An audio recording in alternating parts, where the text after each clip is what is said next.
Hey everyone, it's Mike Andes, and you're listening to the Business Bootcamp podcast.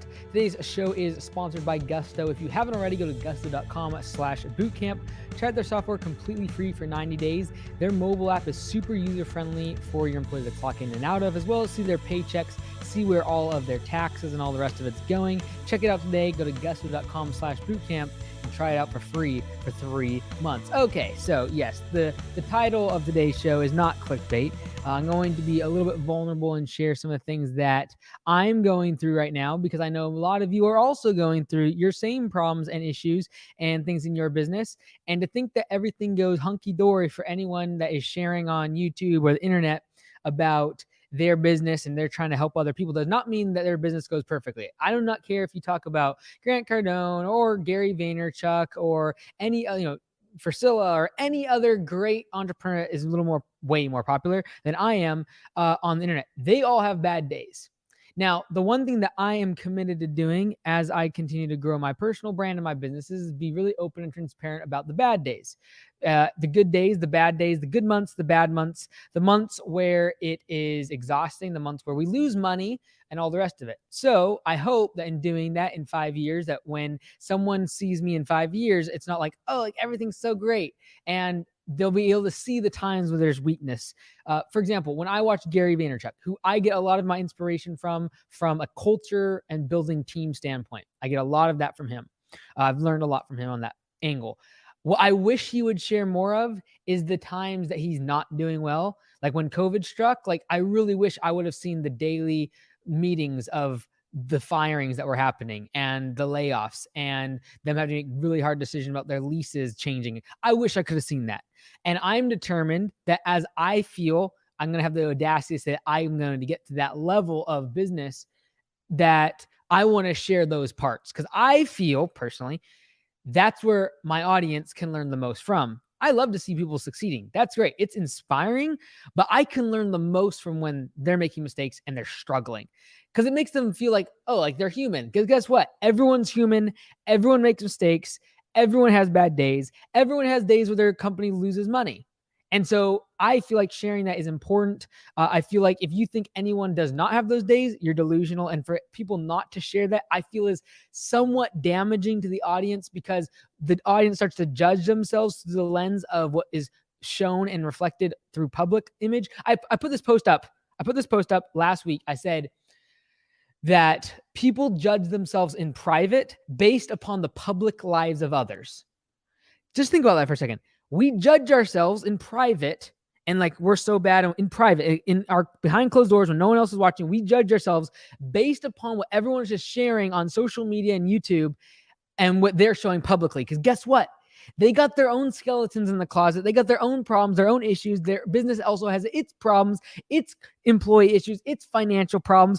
And they too are also judging themselves in private based upon the public lives of others. All right. I feel it's really damaging. So in light of that, I'm going to share some of the things I'm going through right now that are stressing me out and making things not so much fun. Always being an entrepreneur. Running a big business is so great. No, there's times where it's like, my goodness. So I also wanted to do this because today I had 6 landscape business owners, 5 of which were Augusta franchisees, that I was either in direct contact with, texting or phone calls today, Zoom calls, that were completely overwhelmed with work, stressed to the max, working 12, 14 hours a day, overworked, exhausted, tired, physically, mentally. They're tired of trying to find good employees. They literally are struggling to keep up with the estimates that are coming in, especially with several of our franchisees at Augusta. It's like literally there's like, I cannot get these estimates done. There's just no physical human way possible. And I can't train people fast enough to get them going. So in light of all of that, I wanted to share some of the stuff I'm going through right now. All right. So let me fire some of the things I'm going through off personally, just to be vulnerable and share that, like, hey, I got problems too. I got stuff I'm dealing with. And then I'm going to go through some of the things that in your landscaping business, some of the things that actionable, like right now, what you can do to hopefully alleviate some of the pressure and stress and get back on track. Things that have helped me. And the reason I'm sharing the stuff I'm working on right now, I'm going to share that first, is because it's a process. You're never going to get the business. If it's growing, it's never going to get to the point where it's like just this perfectly ran machine. If it keeps growing, you're going to keep having problems. I hope, though, that some of the things I've experienced that I can share with you are solutions to some of the things you might be going through now. So hold on to that, but I'm going to be vulnerable a little bit and share some of the stuff I'm going through that have been I've been struggling with. So, for example, reset mind and body. All of you know we're starting this project, construction, hopefully starting the next couple of weeks. We're waiting on the permits. Now, when I went into this project, I knew I had to do it because I was very passionate about mental health. And after the whole pandemic thing and a lot of the stuff that I was interacting with other people and family and all the rest of it, I'm like, I'm doing this. I know I have to. Now, when I went into this project, I was thinking, based upon my projections, $80,000 was the cost of this project. Well, lumber has like tripled in the past few months. Cost of labor has gone through the roof. Finding subcontract gone through the roof. Shipping through the roof. Well, we're getting a lot of equipment from China. Guess what? It just doubled in price. So guess what? Reset's budget now is approximately $300,000. Now, you say, well, just don't wait. Just don't do it. Wait for a while. Well, guess what? I signed a lease. I had committed to it because I'm like, you know what? I'm going to do this. I got a great deal on the lease. I got 8 months of free rent. That's great. I think we can get to profitability by then. However, $300,000 is a lot of money, especially when it's 4 times what you were expecting it to be. All right, so that's the first thing. A little bit stressful. We're just still trying to get the permits. Everything's behind. I'm now paying rent, or paying triple net, I should say, because I get free rent, but I still have to pay triple net. I'm paying now triple net on a property that is basically just waiting for the contractors to show up. Okay, that's reset mind and body. 2 things that stress me out the most. Number 1 is when my team is stressed out, because I feel like there's somewhat I'm responsible for that. Like if I have a business and the people that I love the most are working there day in and day and night, my team, my managers, the frontline employees, and they're stressed because they're working crazy hours because they care about the franchisees, they care about the employees, they care about the team, they care about the customers. I feel a lot of pressure when they're stressed out. Okay, so that's the first thing that stresses me out. The next thing is when franchisees are disappointed in me or disappointed in what we're like. I don't feel like we're doing what we should. We're not fulfilling the expectations of the franchisees. That to me is like gut punch. And I'm speaking the choir here because all of you have customers. You care about your customers a lot, and therefore, when you disappoint them, you feel that gut punch. Okay, so step back and realize that right now I have 40 locations that are Augusta Lawn Care. And every single one of those locations have customers and employees, and there's going to be disappointments from customers. There's going to be human error. There's going to be new hires that are on the other side of the country, and they disappoint a customer, and now that customer is calling and ringing out the command center on the phone, and that's going to create pressure on them. That creates pressure on me. All of that's a trickle down to eventually the fact is like, you kind of made this problem, Mike. It's kind of your fault. And so that's brutal. The same way that when you break a customer's, sprinkler irrigation head, and like you're so disappointed, like when they call you, just like feel like gut punch, or like your employees forget a strip of lawn and now you lose a customer. Times that by 40. All right, all of that trickles down. At Command Center, we are having the same massive growth that many of you are out in the field. The problem is we also have the same issues. Hiring people that are able to juggle 40 different locations and take a call. One call comes from New York. The next one comes from South Carolina. The next one comes from Texas. The next one comes from California. Like every single call is different. Every single estimate, every single email. Getting people that are that qualified and that self-sufficient and able to do things on their feet and sell on the phone and juggle all these things and even do a 99%, without human error, like that is incredible. That's hard to find those people, especially in a labor market where we're hiring entry-level employees, expecting them to be super efficient, work their brains out, and there's unemployment we're up against right now. People are getting paid to sit at home. Why do they come sit and work in a pretty stressful environment, answering phones all day, when they could sit at home and make $500-$600 a week, doing absolutely nothing but crocheting and playing Xbox? So we're hiring, we're training, we're going through the same problems and issues, and we are seeing exponential growth because our franchisees are also doubling every month. I just talked to one of our franchisees. He started a few months ago. He's out in Connecticut, and he went from $10,000 a month in revenue in March, And in April, he's going to do over 20,000 revenue. That's doubling. Okay. So you take 40 locations that are all doubling. Guess what happens? We have to double our staff, which means I need to train these people to be super self-sufficient, super qualified on the phone, which means I got to take my most experienced people to train them. Well, guess what? They're already super busy trying to get stuff done. And it's very difficult to train the new people. Well, now the new people aren't getting trained as well as they should be because we're just trying to stay up with the massive influx. Then, of course, like all of you are having, you train this person, you invest in them, and then they leave or they just stop showing up. Or better yet, you interview them, you hire them, give them a job offer, they accept, and they don't show up to the first day of work. That's happening to us too. As much as I love the culture at Augusta, as much as we put so much work and effort into it, and there's nothing that I would sell it for, we still have problems with that sort of thing. People not showing up when you've hired them, trying to find good employees. As much as we have accolades of like the number one best place to work in our county, and still it's hard to find good people. People that want to work hard, people that are willing to grind, willing to sacrifice for the team, willing to work even when they're not feeling well, when they're not 100%, and keep grinding because they care about the franchisees. That's tough to find, especially when there's a $500-$600 check sitting on their doorstep every single week from the government if they do absolutely nothing. And then just a cherry on top recently is we've had massive issues with Service Autopilot and their automation system, and we run all of Command Center on automations. Okay? As much as I love it, this is the problem. When that thing goes down, we are scrambling from a manual. We're doing everything manual. So this, like a week and a half ago, we were like, okay, we're back on track. We got some new great hires. We're like, we're back. We're getting good. We're going to actually get like to the point where we're actually going on the offensive for our franchisees, and we're calling estimates and trying to sell them and use scripts and all the rest of it. Like that's where we were at.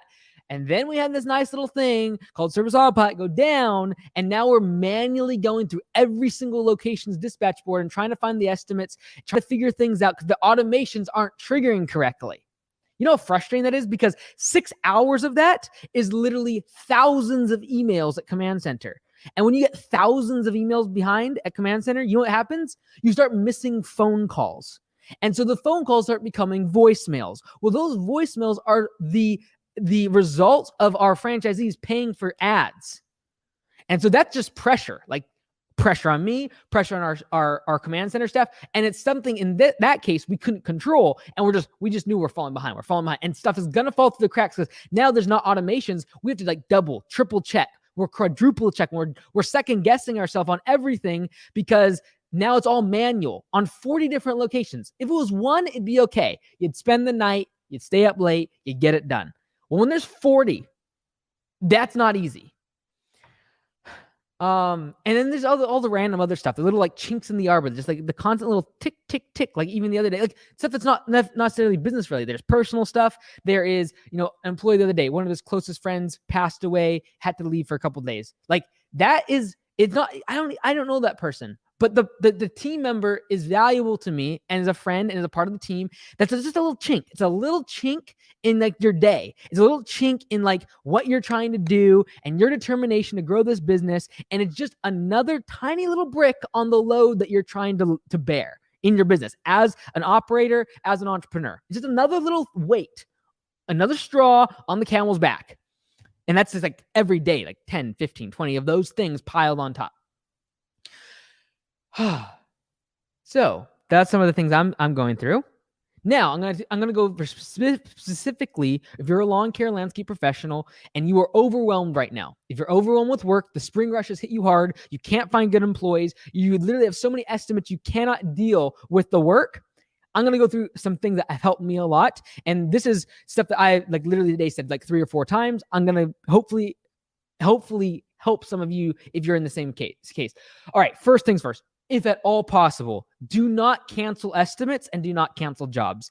If at all possible. The reason is this. The reason you don't want to cancel estimates is because like you paid for these leads in the winter. And you're like, oh no, I turned all my marketing off. Like we're not spending anything right now on marketing. Like I can see on my P&L, I don't have any spending on marketing. It's all word of mouth. It's all through my website. No. You paid for that. You paid for it in January and February and you're running leads to try to stay busy. That was branding. That money, the results of that branding is what you're seeing now. A massive influx of leads when demand actually comes up to where supply is at.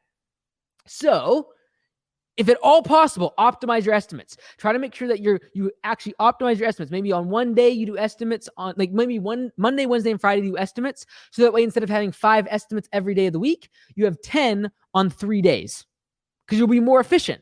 Instead of trying to juggle jobs and estimates, specific days, specific times, you can do estimates. Okay, so just optimize them. Make sure that you're not going, okay, I'm going to do 4 estimates in the morning, and then I'm going to go to the other side of the county and do one here, and then one here, and then one here. And then one. Try to optimize them. Try to do drive-by estimates instead of doing where you have to go and visit the person and talk to them for an hour. We're literally testing this right now with videos to try to get this, because I do not want people canceling estimates. I know you're overwhelmed, but you've paid for these leads. That's like last scenario, like last breaking glass of what should be happening is canceling estimates. And when it comes to jobs, here's what you should do. I know that you're overwhelmed with work. It's like, oh my goodness, I don't have enough time in the day. I got to cancel this project. Here's what you do. If it's a multi-day project, put one person on the job. Instead of the 3 that you wanted on the job to get the job done in the next 3 days, put one person on the job. Just have a presence on the job, so you don't have to cancel. You don't have to move it off. Just have a presence on the job and be open and honest to the customer. Like, hey, we're way behind because of weather, because of whatever. Just list them off. Just be honest. But we're going to make sure we get started on the day we promised you. And we're going to have someone on the job every single day, and we're going to get it done. And it's going to take us a little bit longer, but we're going to get done. Most human beings are going to be okay with that. And again, worst case scenario, you have to tell the customer and be honest with them and say, hey, I've got to get some breathing room here. Like, I'm so far behind. Maybe 2 people have left. Your 2 employees have left, and now you're just way behind, and you've got to cancel a job, and you push it off 2 weeks. And just, again, aeration, detaching, whatever it might be. Say, look, Mr. Jones, I hate to do this, and I understand if you need to go find another provider, but we are so far behind because of the weather or because we're just swamped with work. I need to be able to push your project off to next week, and I understand that puts you in a lurch. I'm really sorry, and if you need to go find someone else, I totally understand, but we would love to be of service to you, and if we can move it off, we'll be there on X date. We will come and deliver. You won't be disappointed. Most human beings are going to be okay with that. Now, I don't even want to do that. I would rather try to put one person on those multi-day projects to give me a little bit of breathing room, and just knowing that those are going to, obviously, you're starting to push yourself off, right? That's going to give you some breathing room to go do number 2, which is go get employees. All right. So number 1 was don't cancel estimates and jobs, if at all possible. If at all possible. Number 2, go get employees. Now, easier said than done. What you're going to have to do probably right now is raise your hourly rate that you're going to be willing to pay, and you're going to have to raise your prices. Okay. So you need to go out. If you are overwhelmed with work right now and turning estimates away, you need to raise your prices right now. Like, you literally need to take whatever estimate thing you use. I don't care if it's a piece of paper. I don't care if it's I'm not going to pick that up. I don't care if it's a computer. I don't care what you're using. If you are overwhelmed with work right now, you need to raise your prices. No questions asked. If you are struggling whether or not you should push off estimates or cancel jobs, you need to raise your prices right now. All right. And by doing so, you can now afford to pay employees more and tap into a market that's going to separate you from if you're around even close to the range of making what someone would make on unemployment right now, you're going to have to pay more. You're going to have to pay more. You're going to have to tap into a different market. If you're talking $10, $11 an hour right now, you're hitting up against what people are making at home sitting doing nothing. You're going to have to pay more. And if you're at 15 and not finding anyone, guess what? You're going to have to go to 18. We've gotten really crazy. We've gone up to 20. Base pay with P for P dollars. Above that, we're getting $20 of the base pay now. Because we need people. We want to capitalize on the spring rush. This is what we have been advertising for. This is what we've been planning for. This is what we've been gearing up for all winter long. Every episode of this podcast for the past 6 months before the spring rush has been about planning for the spring rush, marketing, figuring out how we're going to grow this coming year. We're not giving up on that ambition because the labor market's so hard. Guess what? It's hard for everybody. All right. We're trying to convince people to get off their butts right now after watching Netflix for the past 6 hours and come work out in the blazing heat or the freezing cold if you're in Ohio today where it snowed randomly. So that's not easy. You're going to have to pay more, and you're going to have to raise your rate to the customer in order to equilibrate. I can't raise my rate to the customer. Okay. You haven't watched the podcast long enough. You got to raise your prices. All right. You got to have enough margin to be able to pay your people more and convince them to come work for you. And now you've got to go on the offensive. Retail. other landscaping companies. I don't care. Go to a construction site and see who's working hard. Offer them 20. If you know the average wage is 13, 14, 15 an hour at a Costco or at Home Depot or at Lowe's, go talk to the great performers when you're in the lumber yard and give them a job for 20. Got to go find employees, and you might have to raise your prices to the customer to calibrate for the fact that you're going to have to pay them more. Number 3, if you're in the field, if you're an owner and you're in the field, go get hands, all right? I've always said you want to hire not just people's hands, but you want to hire their heads. Sometimes you wonder, though, when the level of quality of applicants you might be getting of whether or not they have a head, they might only have hands, all right? What I'm saying in saying that, what I mean is hire hands, which is I just need someone to work hard. That's all I need.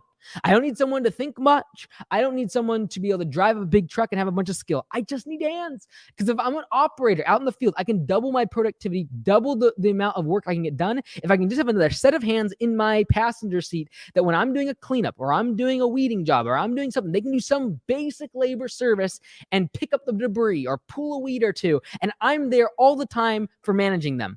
I don't have to micromanage because I'm there all the time. If you're an owner operator in the field and you have 2 or 3 or maybe 4 employees, you can definitely go out and find someone right now that's lower quality and be with them all day long because they're in the truck with you and double your productivity. Maybe instead of spending 10 hours working the day, you now spend 6 because you got them working with you, and then you spend that extra 4 getting done the estimates that you don't think you can get to right now. So go pick up somebody with hands. Go to the temp agency and hold a sign and say, hey, I'll offer you $20 an hour.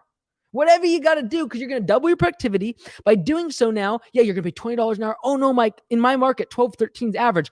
I could care less. Pay someone 20 because guess what? You're going to have an extra 2 or 3 hours in your day to go do the estimates that are going to unlock the growth that you've been wanting for the past 6 months. How do I grow my business, Mike? How do I grow? How do I advertise? Guess what? The leads are coming in. Time to capitalize. I know it's hard. Trust me, like, my goodness, right now, you're going to see in the numbers with Augusta franchise, like, we are blowing the socks off. 95% of our franchisees are overwhelmed with work right now, and the biggest struggle is finding employees. 95%, okay? That's difficult. That's hard. That's brutal. But you know what's worse? Let's just step back for a second. What's worse is you spending a bunch of advertising dollars right now and not getting any work. So most of us don't have that problem right now. It's time to double down on the fact that I'm going to grow by 50% in 2021. Okay, time to do it. Let's go. The work is there.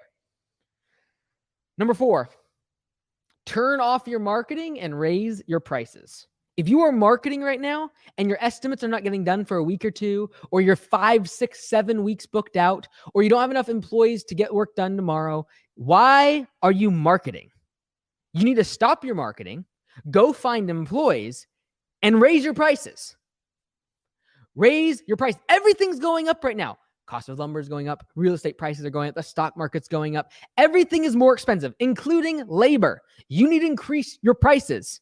If you can increase your prices by $5, $6, $7, $10 to the customer per hour, you can absolutely afford $2, $3, $4 more per hour to your employees. You can. Do it. Capitalize now. I don't care if that $20 an hour employee that's just hands only works out for the next 2 or 3 months. I need them for the spring rush to give me some breathing room.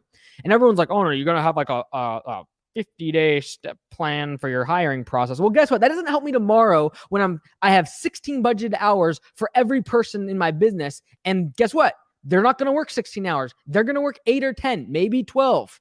I got a problem. So right now, the things I just mentioned are the immediate, like the tourniquet, the thing that like is going to get you through for the next couple weeks so you can focus on continuing growing your business.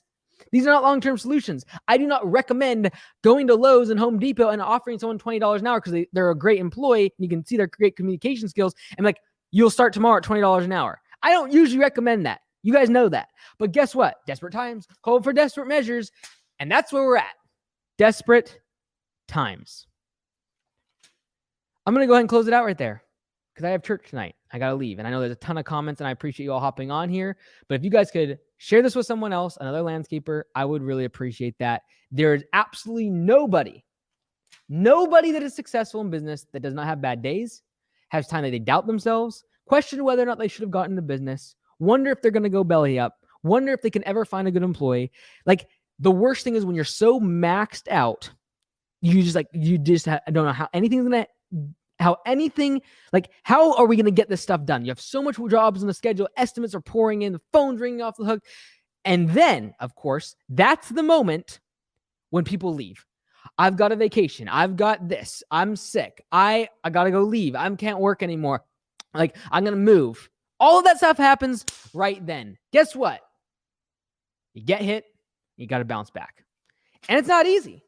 I went through, if you just joined, I went through the beginning of the show, the stuff that I'm dealing with right now, the struggles, the exhaustion, no more sleep, overworking, other people are working for me. That makes me feel stupid because I should have planned better. I should have had 40 people ready to go at Command Center. I didn't expect that by having only 15 or 20, we'd be over. Like, we needed 40 people. I didn't know that. I messed up. And now I'm disappointing customers. I'm disappointing the team. I'm overworking my team. We're all burning people are losing their voice. You know how dumb that makes me feel? Anyways. All right. Thank you, everyone. I love you. Appreciate all your support. Wow. 122 of you guys. I appreciate all of you. I will try to get maybe these questions later. I got church tonight. I love you all. Have a great evening and stay strong in the spring rush. We'll see you next time.